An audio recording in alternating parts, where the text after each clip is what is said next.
It was a Saturday in late September when I saw him again.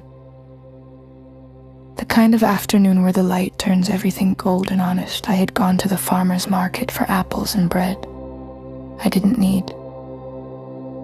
Retirement had given me more time than I knew what to do with, and wandering felt easier than sitting in a house that had grown too quiet. I was examining tomatoes when I heard my name. Not the shortened version people use now. Not the polite ma'am that follows you after 60. My full name, the one only a few people ever said the right way. I turned slowly, and there he was. Henry Collins. 40 years fell away in an instant. Though they were written clearly across both our faces, his hair had turned silver, mine had done the same, his shoulders were softer. But his eyes, still blue, held a steadiness that hadn't been there when we were young. For a moment, neither of us spoke. We simply looked and recognized each other. We had been 22 the last time we met. We studied in quiet library corners, shared coffee that tasted more like habit than pleasure, and talked about futures we imagined would be simple. He wanted to teach history, I wanted to leave our small town and see something bigger. We were in love in the way young people are, urgent, certain, convinced the world would bend around our plans. Then life changed. His father fell ill. My mother needed help. Dreams narrowed, responsibilities widened, calls grew shorter. Letters less frequent, silence heavier. Our last conversation wasn't angry, it was tired. I don't want to hold you back, he said. I don't want you to resent me, I answered.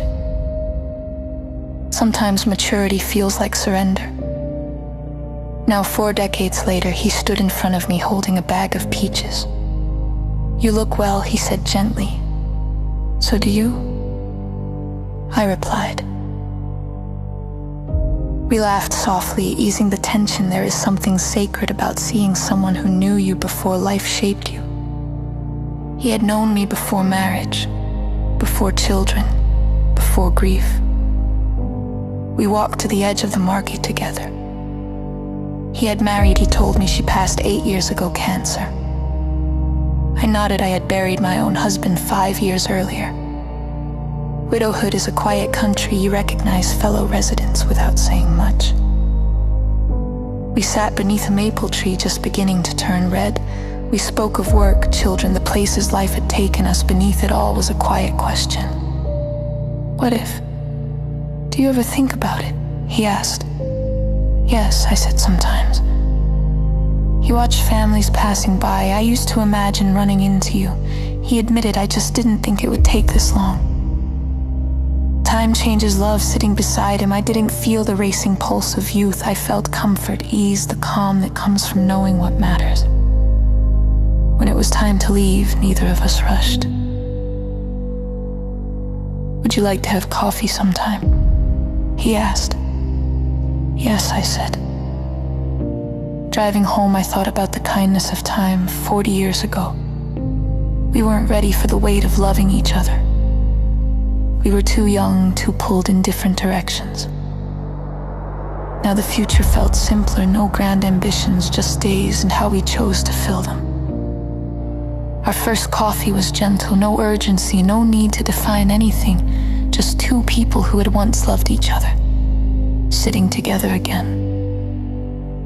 When our hands brushed reaching for the sugar, the warmth felt familiar. I don't regret how life unfolded, he said quietly. But I'm glad we're here now.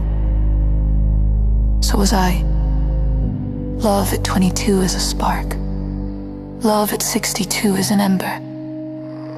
It doesn't need to blaze, it simply glows. We don't know what this second meeting will become. Maybe companionship, maybe shared dinners, maybe long walks and quiet conversations. Or maybe just this, a knowing that once we loved deeply, and that love did not disappear.